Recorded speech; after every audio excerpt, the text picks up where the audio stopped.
really love Susanville. It's very cool people here, I think, and the land is still alive. Is one of the things I really like about it. Welcome to Rooptown Stories. We sat down for a chat with Sam Williams, former Lassen County Times managing editor and current manager of LassenNews.com. Join us as we talk about his upbringing, his role in reporting the news in our county, folk music, politics, and California, among other things.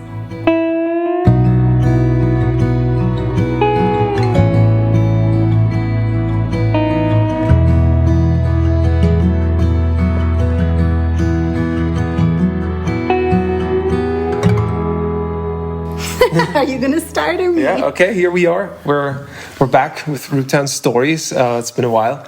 And today's guest is Sam Williams. I actually wanted him to introduce himself. Well, Sam, can you introduce yourself? Please, tell us who you are. Well, I'm Sam Williams. I've been living here in Susanville since 1999, and was the editor of the newspaper here, Lassen County Times, for several years. And my wife and I are keeping the website going. So LassenNews.com.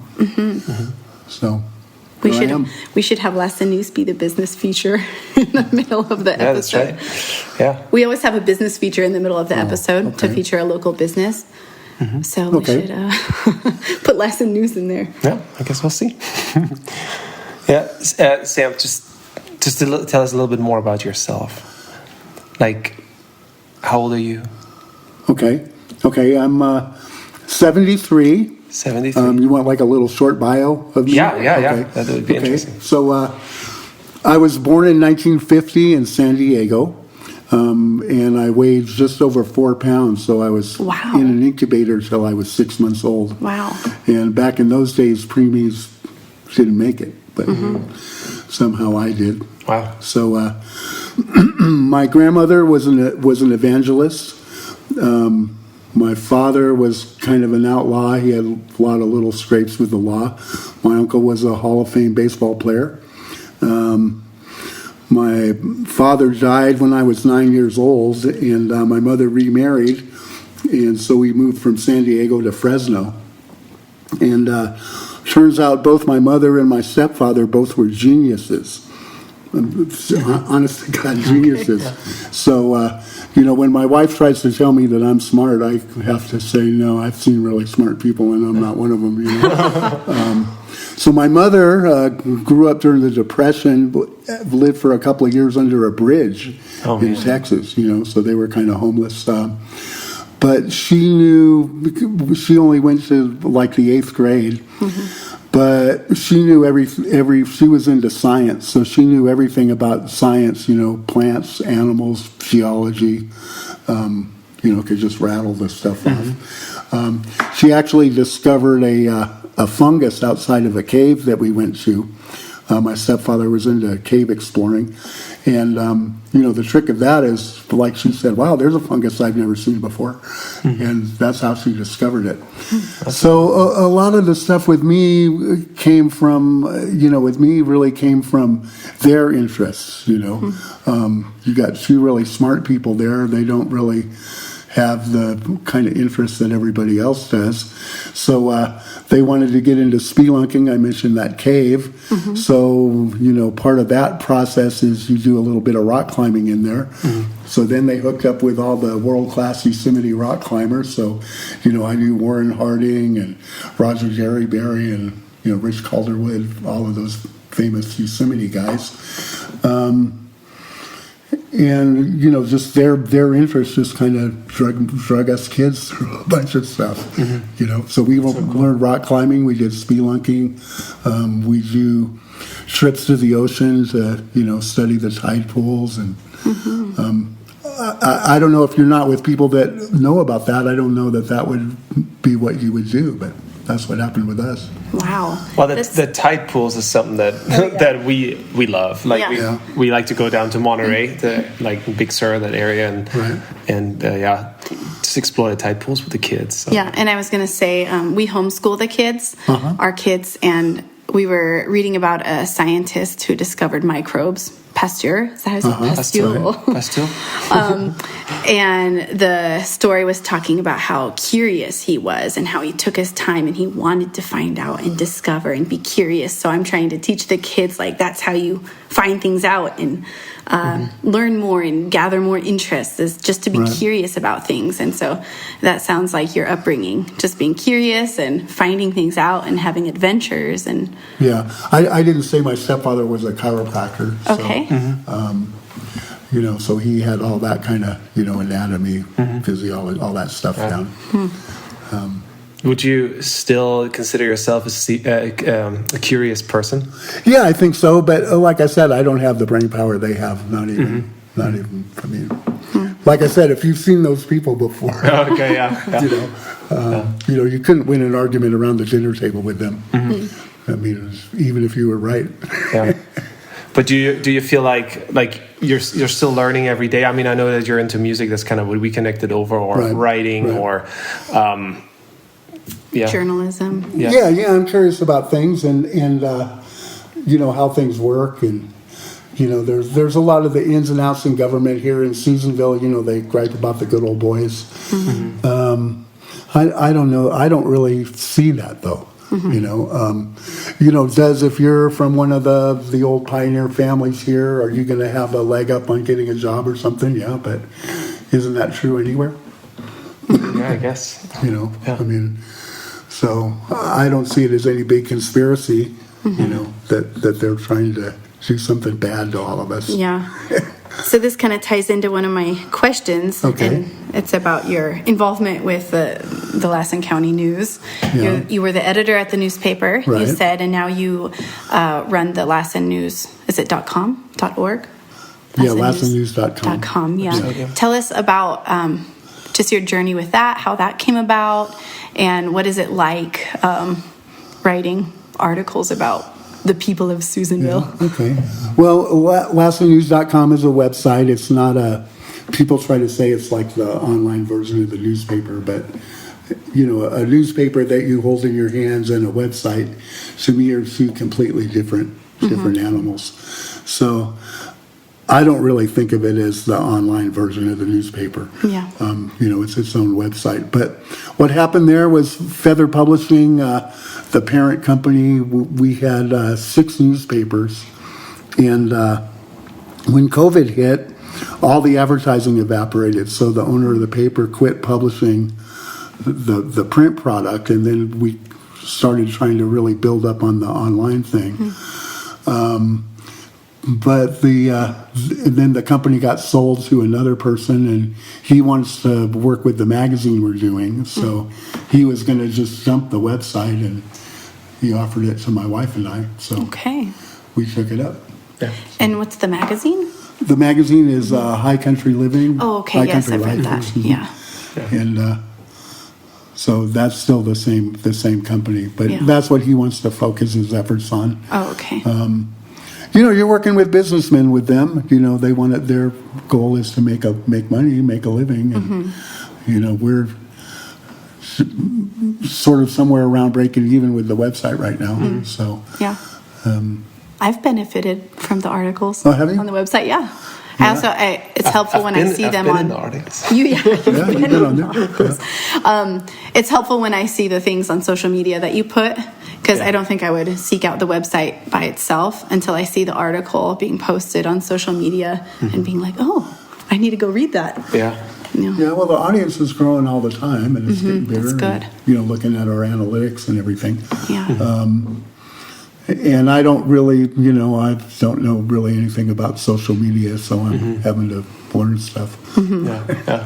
I mean, that's like with your writing, that's how we connected first, right? It was when so for people who don't know, so I make music and write my own songs and all that stuff, and I played in Milford at the community center, right. And you wrote something about that in advance, I think, right? And then in advance of the concert is what I mean, and then you've done like 2 or 3 articles about my music, right? So which I really appreciate. Well, thank you. Thank you, my pleasure. Yeah. With the website, I try and work with the people that want to be on the website. So I don't wish anything bad on anybody or want to criticize anybody or any media or anything like that. But I'm going to just focus on the people that are interested in what we're doing. Yeah. Yeah. That's good. Let's see. I want to back up a little bit. I don't know if you actually mentioned why you came to Susanville in '99, you said, right? Well, I came to Susanville. I was working at a paper. Actually, I was working at two papers at the same time. And I was working at one paper in Hollister during the day and then another paper in Los Banos during the night. And that was getting a little crazy, trying to have two jobs like that. Mm-hmm. So the job in Hollister, the editor and I weren't getting along. And so I started looking around. They had an ad up here. Okay. So I came up here and took a look at Susanville, and I really love Susanville. It's very cool people here, I think, and the land is still alive. It's one of the things I really like about it. I live out by the golf course, and we've got a spotting scope. We can look out there. We've got on an eagle's nest. Wow! And you can watch the eagles, and kids would love that. Just a couple of nights ago, my wife got a trail cam out by the lake there, and she got a picture of a bear. Wow! And she's gotten foxes and mountain lions. Really? I've never seen a fox here. I know that they're here, but I've never seen one. That's awesome. I saw them all the time. Well, several times in Germany. But Germany, there's a lot of foxes. I would love to see one here. Wow, that's awesome. Yeah. Wow. So that's how I came here. Yeah. And so you did like it, and you do like it. I do like it. Actually, curiously, there was another person here, Keith Sheffield, who had worked with me at the paper in Los Banos. So he had come up here a couple months before me. Nice. And I didn't even know he was here. So that's cool. That was kind of a shock when I walked in.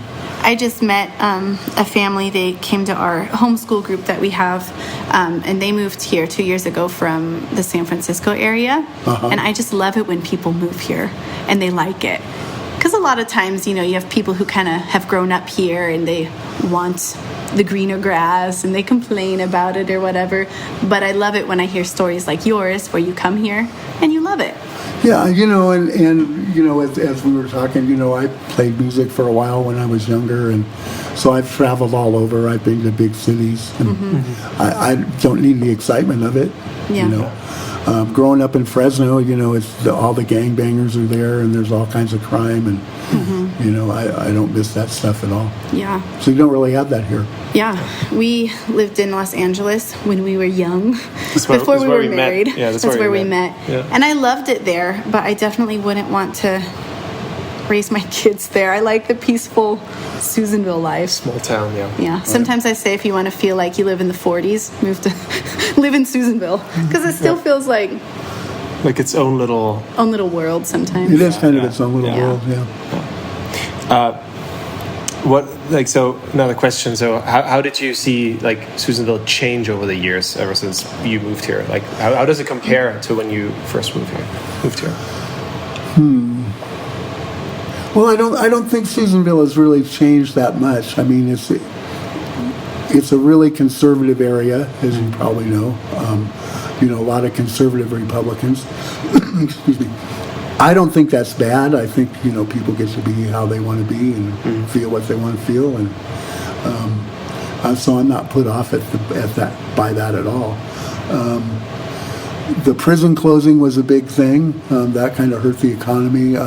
Right when I got here, the mill closed, so that was another kind of economic thing that happened. And I know the city council and the Rancheria are working to hire an economic development director, but I don't know how successful that's going to be. I mean, a lot of people will travel through Susanville here to go to Eagle Lake or Lassen Park, but, so they're going to stop and maybe get something to eat at a restaurant. But is that really economic development? That's not really what I would think of. Yeah. And I don't know what you do to make Susanville a destination for people to come to. Really awesome coffee shops. I dream of having my own coffee shop. Oh, well, you should get one. Yeah, one day.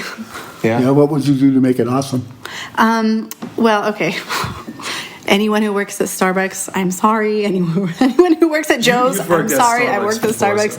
So they focus on the sweet drinks, that kind of thing where it's not really about the coffee, but there's tons of, I don't want to say cool coffee shops, but coffee shops in the world that focus on the coffee itself, the brew, the type of coffee, and the different brew methods and stuff like that. So I think just bringing an awareness of how delicious coffee actually is, and also making it an atmosphere where people can come and read or just enjoy their life, do some work. No drive-through. Because and also it needs to be uptown too, because we have Starbucks down at the end, Joe's in the middle. We need something up here. So So question. Brittany made you a cup of coffee just earlier. Yeah. How is it? Very good. Very good.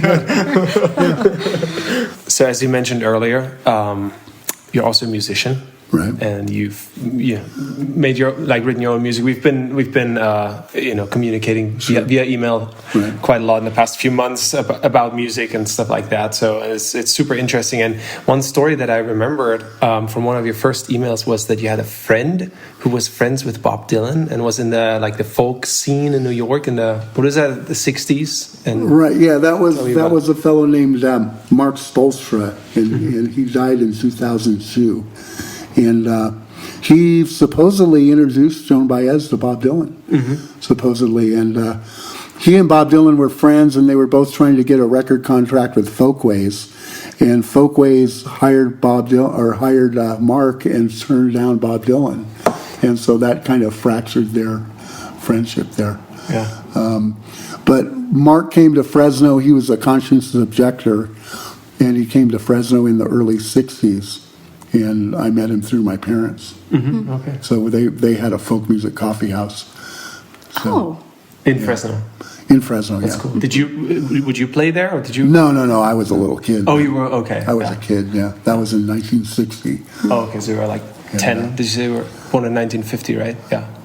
Pardon? You were born. I was born in 1950. Yeah, so I was 10 years old. 10 years old. Yeah. When they had that. Yeah. But how did you? I'm sorry. How did you start getting into music?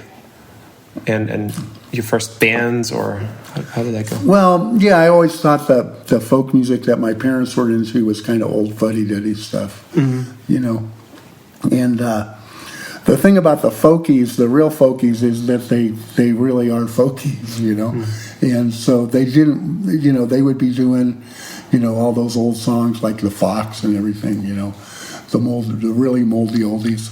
And so when I was a kid, I didn't have much real interest in that, although we lived in a 2-story house, and I would sit upstairs on the balcony when people were down there playing and stuff and listen. But with me, it was really, when the Beatles were on Ed Sullivan, like a lot of people of my age, I just thought, wow, that's really cool. And so I started out playing in a band, and then as I got older, though, I kind of gravitated back to that older kind of music. So when all the folkies were going to rock and roll, I was going from rock and roll. So I was going the opposite way. Yeah. But I really love the old music and, the English and Irish stuff and even the old American stuff. And Fresno has a huge scene of that, and, a lot of old-time music there, too, which would be string band kind of stuff. So great music place, Fresno. Yeah. So you meant that in Fresno is the coffee folk music right, house? That's where that place called the Renaissance. Is it still in operation? No, it's under the location of it now is under a freeway overpass. Oh no, that's so sad. So, and a good name for your coffee place. There was a place right across the street called the Yak and Snack. The Yak and Snack. That was a great name for a restaurant. Yeah. That's awesome. And the Fresno Folklore Society that's still going on kind of arose out of the people that went to my parents' coffee house, And it was the days of the Limelighters and all that kind of stuff, And it was your parents' coffee house? It was my parents' coffee house. Okay, that's awesome. Yeah, that's really cool. So Fred Gerlach played there. He's a famous 12-string guitar player. Okay. Only the folkies would know about him. Yeah. Jay Unger, who's a famous violin player, does a lot of stuff with PBS. He was hanging around there. Jesse Lone Cat Fuller that wrote San Francisco Bay Blues played there. Okay. So it's kind of a cool place. That is But really it was too small. You could only get about 30 people in there. And, they had 3 kids and, how do you do that with 30 people? It wasn't big enough to make enough money to support that. So I do want to incorporate music into my coffee shop. yeah, it looks like there's a lot of interest in music here, with the way those open mics are going. Yeah, that's So, right. I know you've played there at a bunch of those. I've played there, yeah.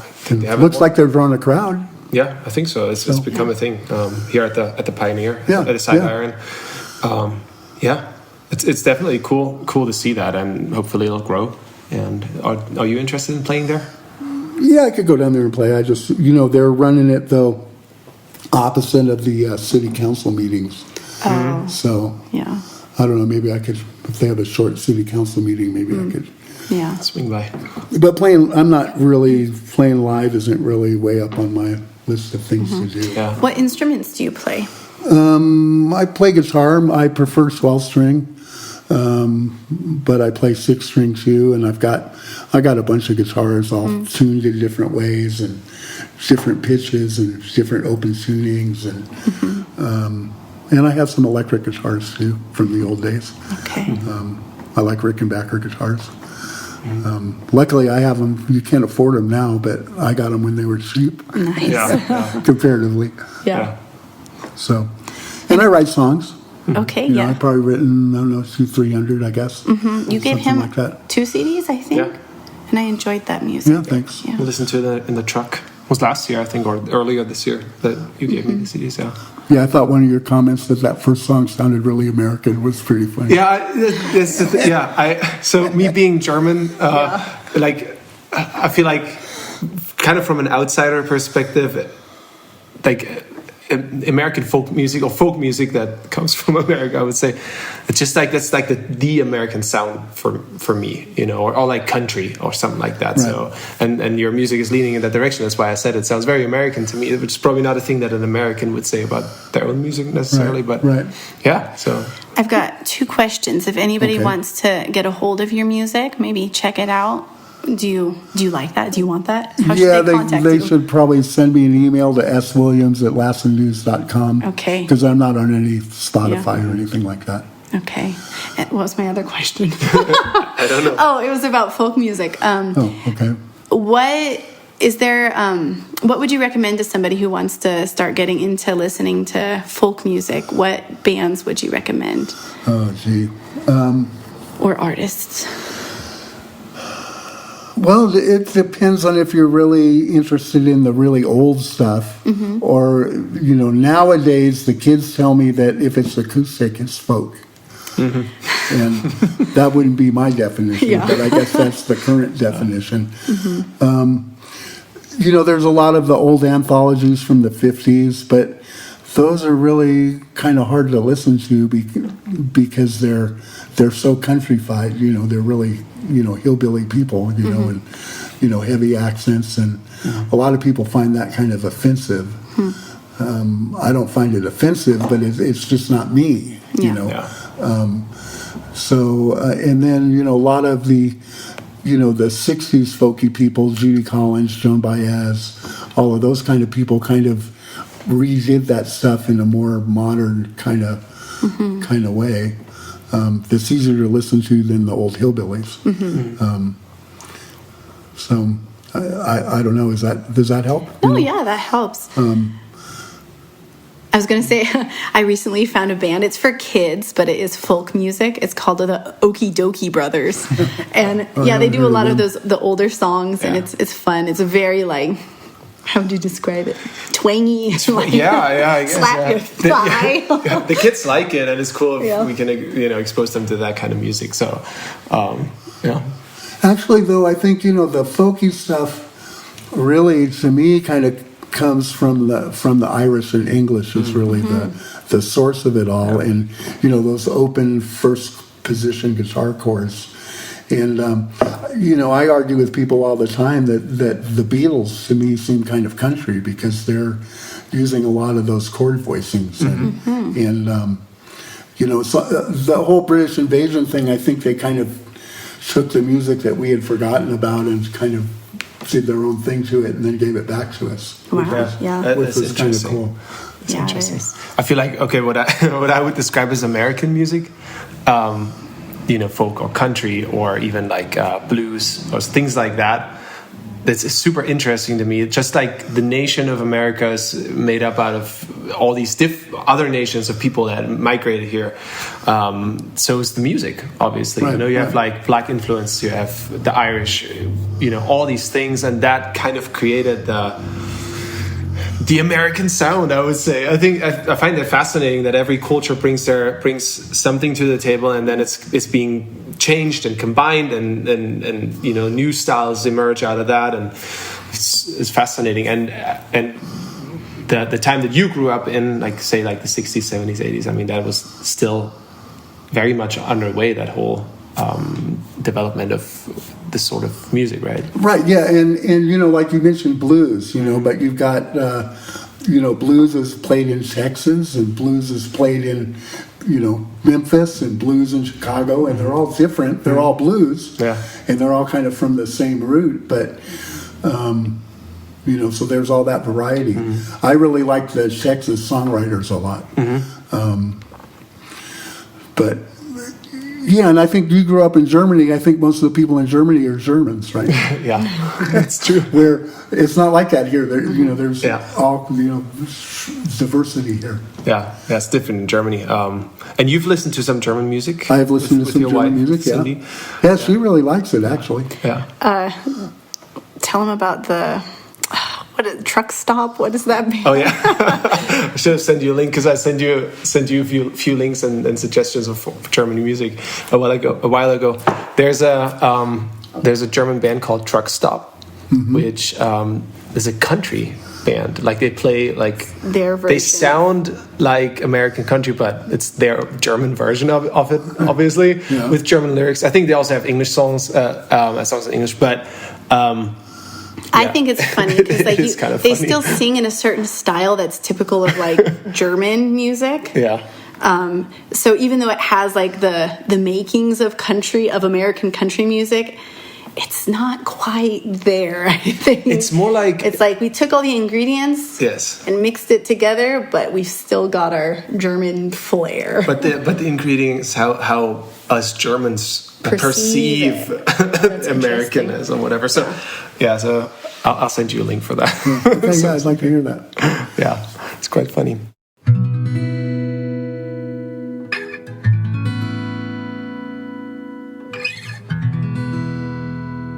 And now a quick feature from a local business. LassenNews.com is the online version of Lassen County Times. The Times, like many other news publications of the day, fell victim to the COVID-19 pandemic. The newspaper was gone, but the LassenNews.com website continued.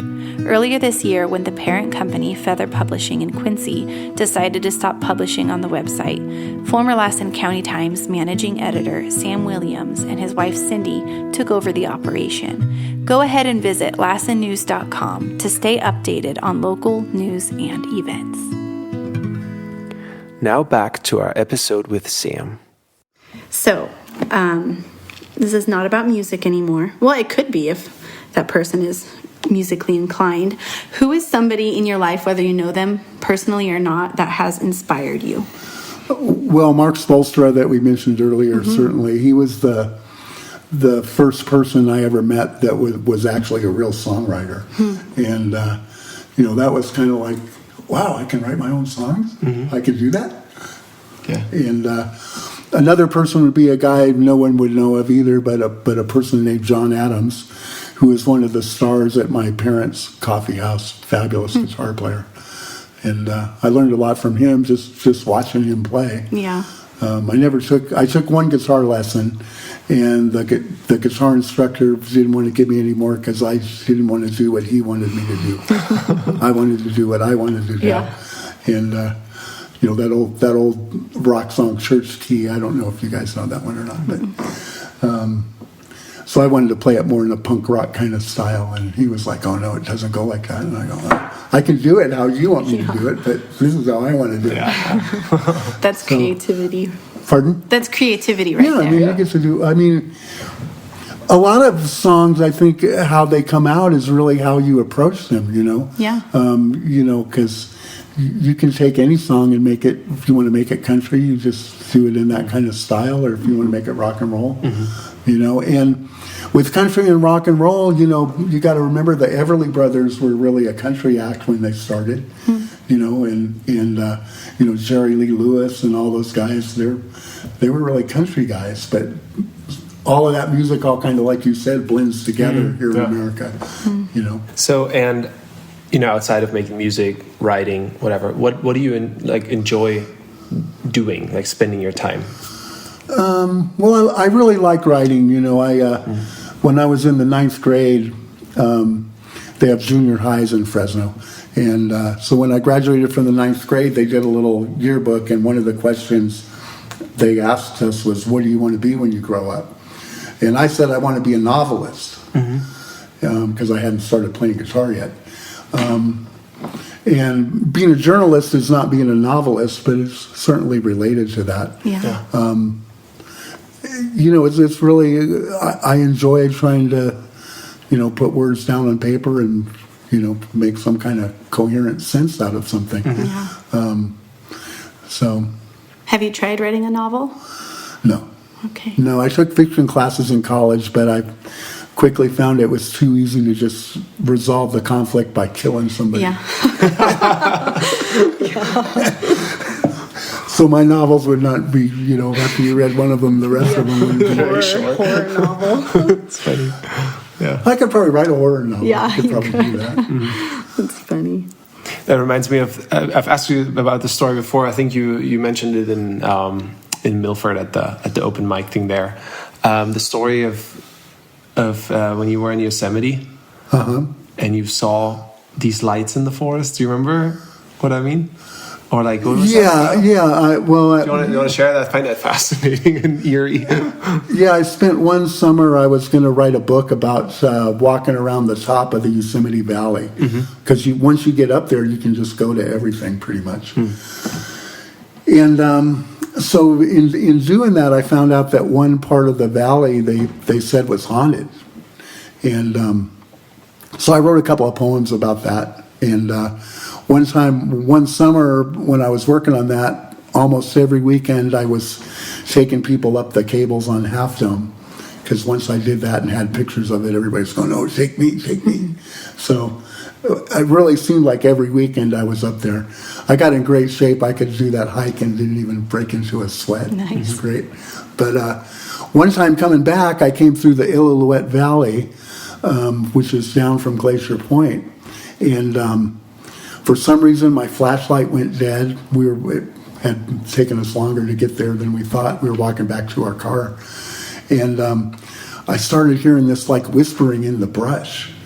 And I thought, wow, you know, who would be in the brush whispering here in the dark as I'm walking? And then I started seeing these red eyes.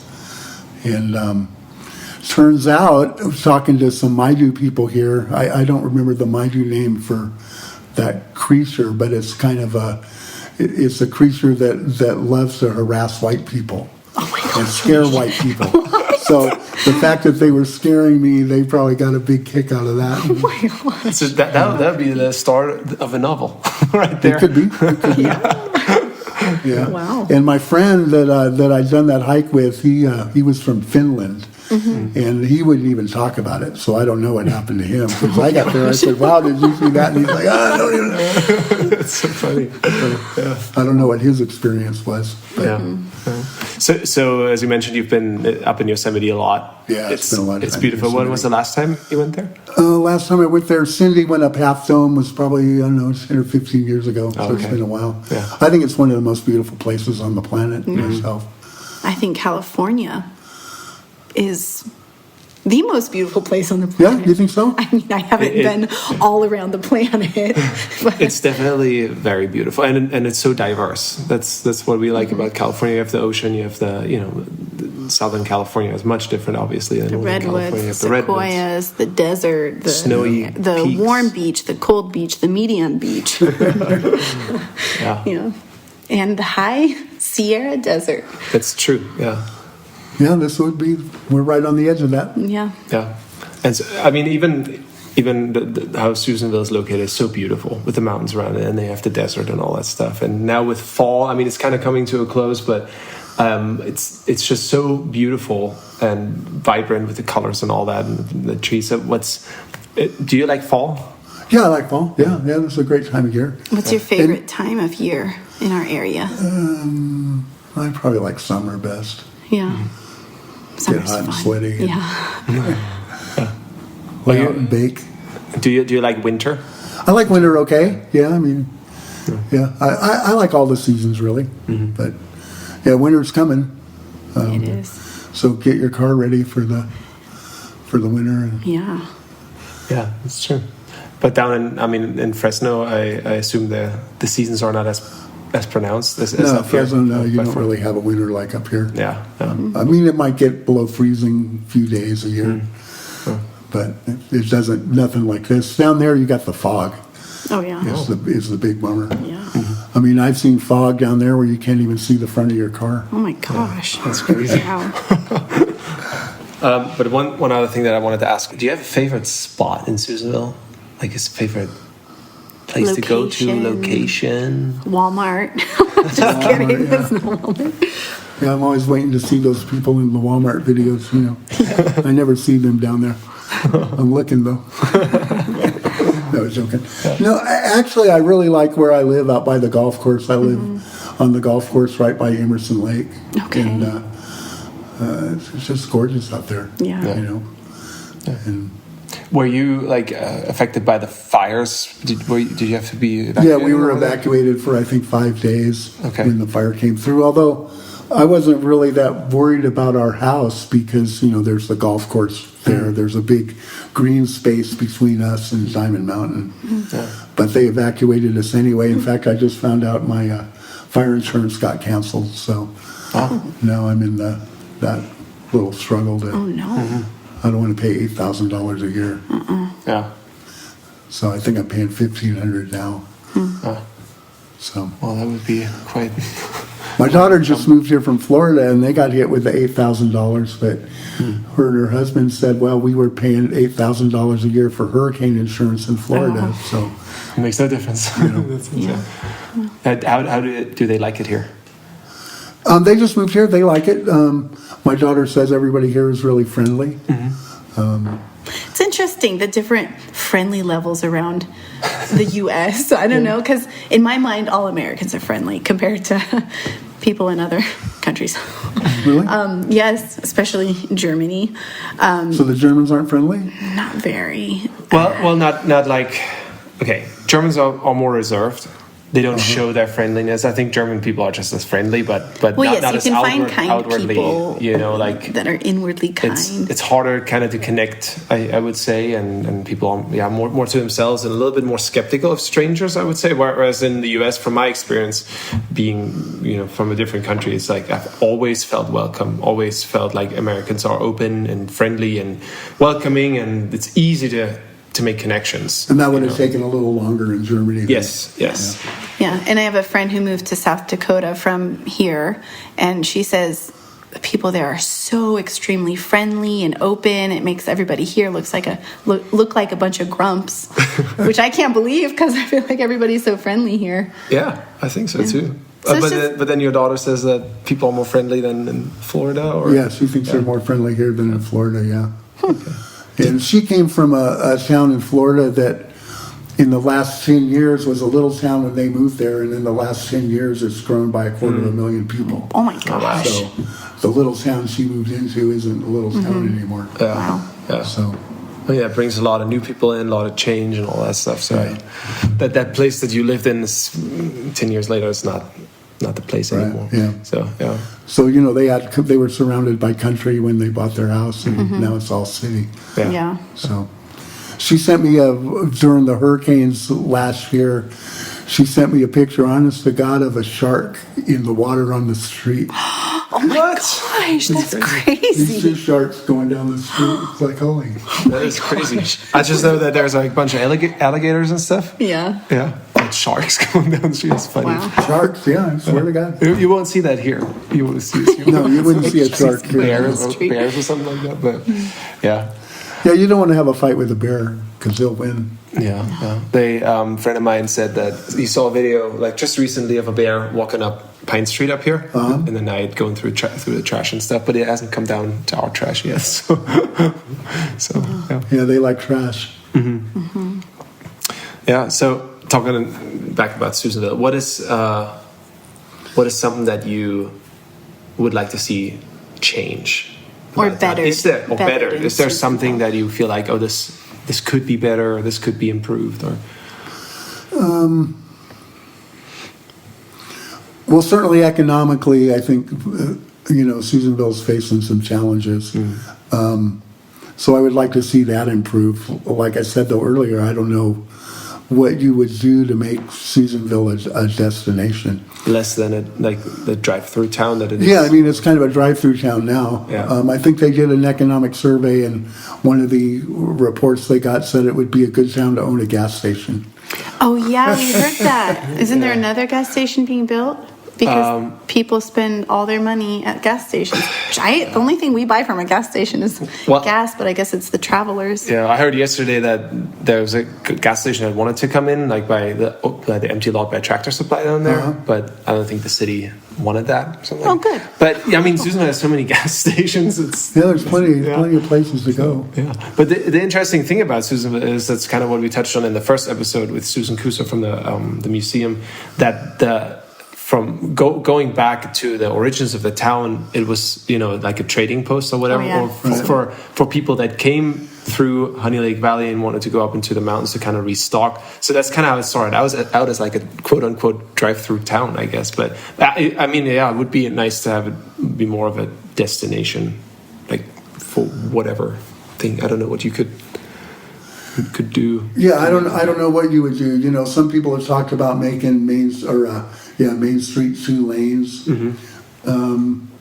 And I don't know that would be a good idea. I mean, it would slow the traffic down, sure, but I don't know that anybody driving by is going to go, oh, wow, there's Margie's book nook. Let's go buy a book. Yeah, they just want to. That just doesn't make sense to me. So, and then, of course, you have the issue of trucks coming up the hill. Yeah. A lot of times the truck on a snowy, icy road gets stuck there and can't make it up. So if that happened and there was one lane, now you got a Susanville traffic jam. Yeah. And people are forced to stay. Can't leave now. But I don't know. I don't know what you do. I don't know what you could do to change that. I think what they need is some kind of business or some kind of industry. Yeah. Something like that. Because I think economic development means you're going to have some jobs and some kind of income coming in, rather than just trying to stop people as they drive through. Yeah, I've always thought it would be a beautiful town for like a Western tourist town, if like all the buildings that we have got fixed up and there was like a focus on that tourist thing. But I don't know, that would take a lot of money. Yeah, and there's other towns though that are like Sonora, that are much more kind of generated to that, than us here. Although we got old stuff here too. I mean, that's true. Our next question was going to be, how can you help bring about that change? But we just talked about how we don't know. Well, that's one of the things we're trying to do with the website. Is I don't. I post stories that, some people say, oh, you're only posting things that are, your political view. That's not true, because I post things from everybody's side. And I'm not trying, I really believe in keeping opinion and news separated, those two things. That's good. I mean, opinion's fine, but it needs to clearly be it's an opinion, and, news needs to be clearly that it's news. So we're trying to make a difference in that way, just, educate people and, the local government here, they're making decisions every week. And you said you go to the city council I go to that, meetings. I go to the supervisors, That's helpful. But I don't do a story that like, oh, here's another stupid thing the city council did. Yeah. Because that's an opinion, right? Yeah, that is an opinion. It doesn't really, build anything up. But it's kind of, And, but they do good, and, sometimes they do bad, and sometimes some of the stuff they do kind of irritates me. Yeah. But, it would be a really boring world if everybody agreed with me. Yeah.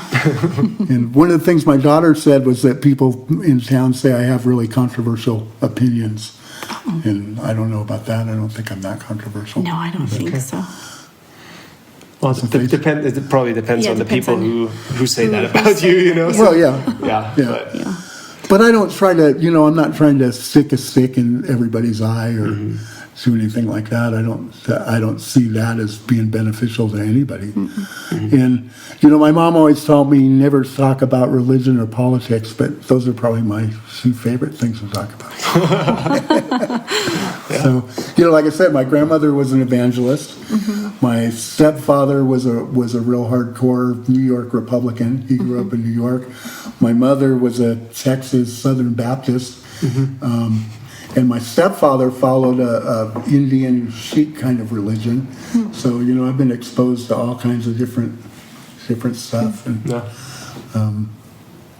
I don't think it's bad talking about it myself, but some people's like, if you don't agree with me, then there's a big conflict. Yeah. Or some people don't like pushing buttons.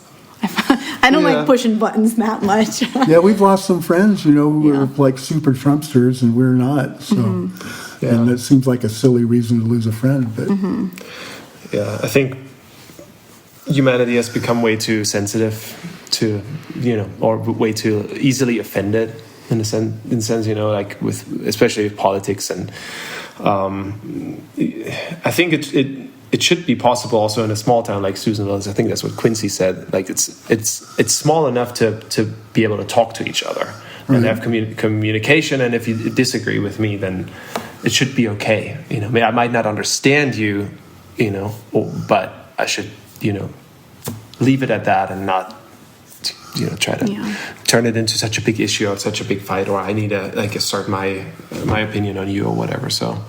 Yeah, I think it's important to listen to each other, and which is also a reason why we do the podcast. Because we try to bring different people on, and hopefully paint a pretty complete picture of what Susanville is, or the people of Susanville. Yeah, I think what happened is, and I've written about this a couple of times, but there used to be a thing called the fairness doctrine, and what that meant was that if they did a story about Donald Trump, they'd have to do a story about the guy on the other side. And the idea was that they gave equal time to both sides, because what they were trying to avoid was having media that would be all the way over one way. Yeah. Well, they got rid of that, and now we've got media that's all the way one way and all the way the other way. Yeah.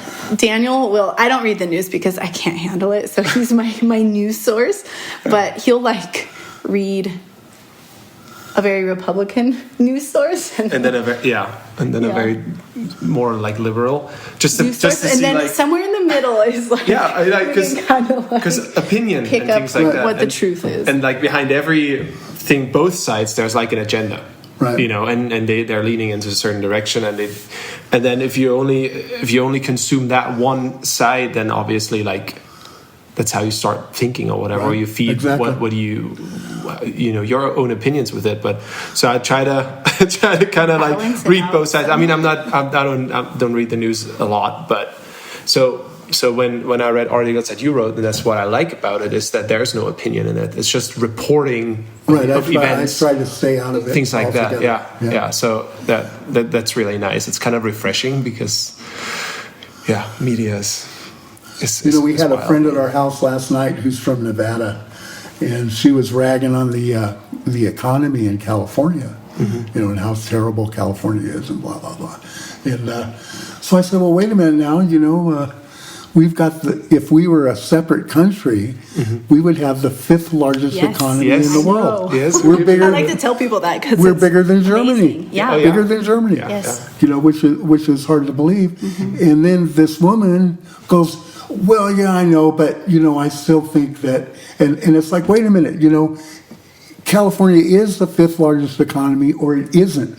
That isn't something you can think about or have an opinion about. It either is or it isn't. And that's one thing that I think in what goes on with news currently that kind of gets screwed up. And I think it really started with Sarah Palin.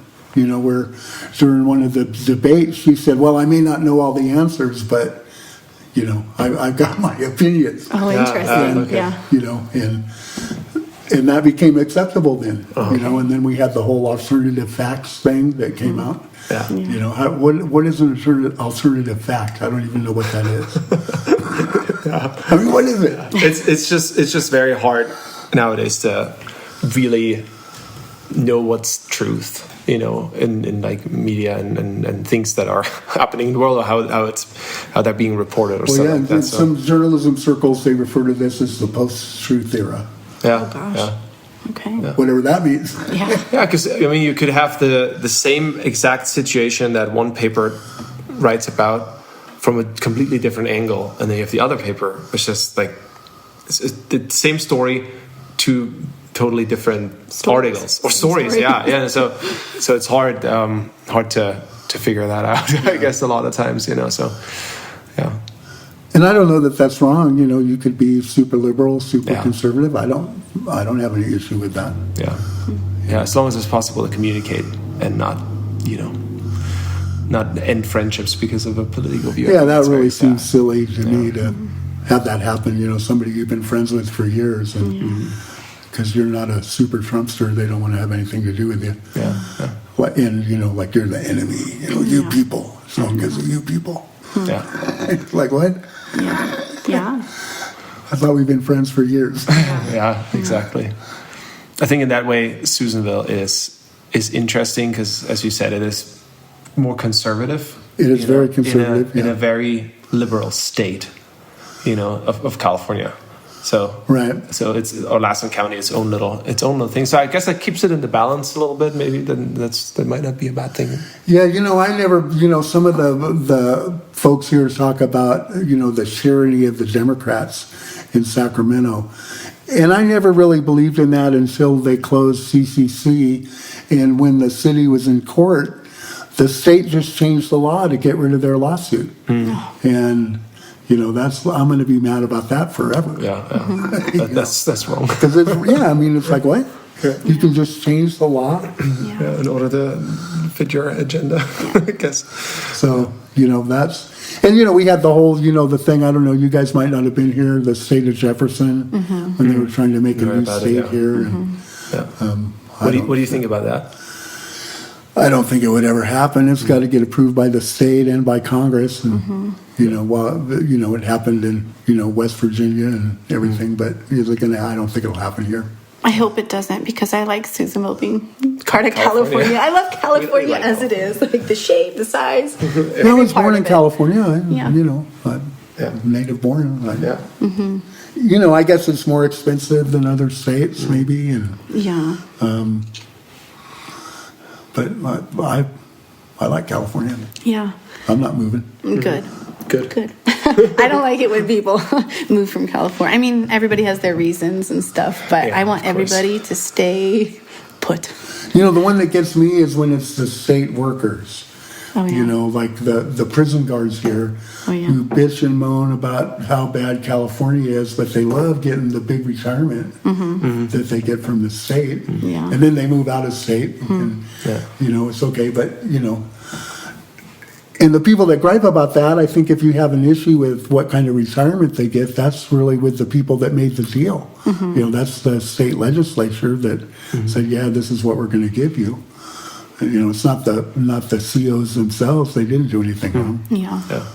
Yeah. So you're going to stay put in California and in Susanville? Yeah, I think so. Yeah. I mean, I think I'm kind of here to stay. I got a mortgage till I'm 90. So. Okay. Still some time to pay that off. Good luck on that. Yeah. Well, we'll speak to you when you're 90. All right. On the podcast. If we still have the podcast. Yeah. Well, we like you here. Well, thank you for being on this episode. Yeah. Thanks for having me. Thanks for inviting me. I hope I did good. You did, of course. It was a great conversation. Yeah. Very interesting topics. Yeah. Okay. Thank you, Sam. Well, thank you. Awesome. Thanks for having me. All right.